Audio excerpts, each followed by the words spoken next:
So can you talk about a lot of the fears that you had and what fears women typically have when they interface with each other? I mean, it all starts with, having a little bit of anxiety, knowing that you're going to go see your friend, but she's got 10 other women that are going to be there.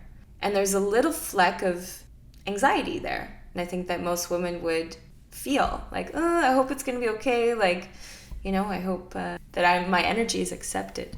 And I think that the root of it for me started with the perception that my masculine, my father, was taken away from me from my stepmother. So I viewed that as that was my masculine. That was the first masculine I knew. And my stepmother took him from me.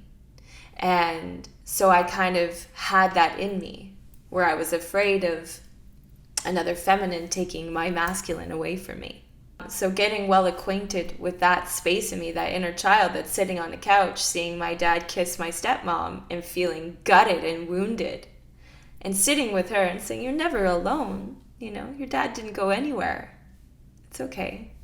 So creating space in that regard, but also becoming aware of my own bullshit. So sitting across from a woman that maybe embodies everything I thought I should be.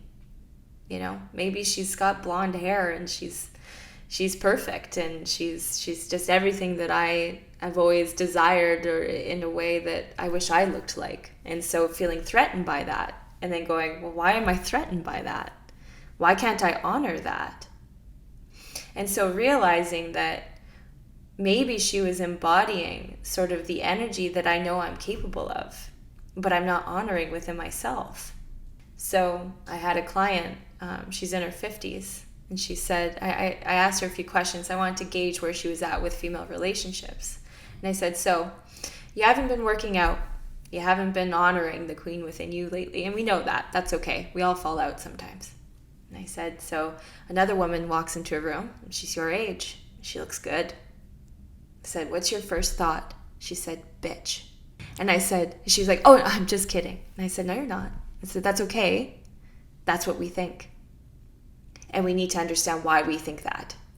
Maybe it's, oh, I'm not as good as her, or she's probably a bitch, or whatever. And we have these assumptions of each other, and assumptions that we're not liked and we're not going to be accepted.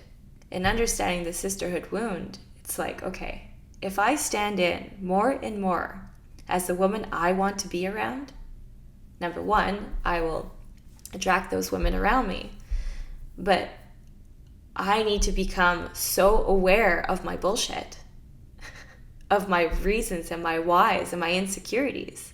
And when I see something in her that I'm not honoring in myself, do I shame her for it? Do I hold her up to that and say, you know what, thank you for resembling what it is that I need to see in myself again?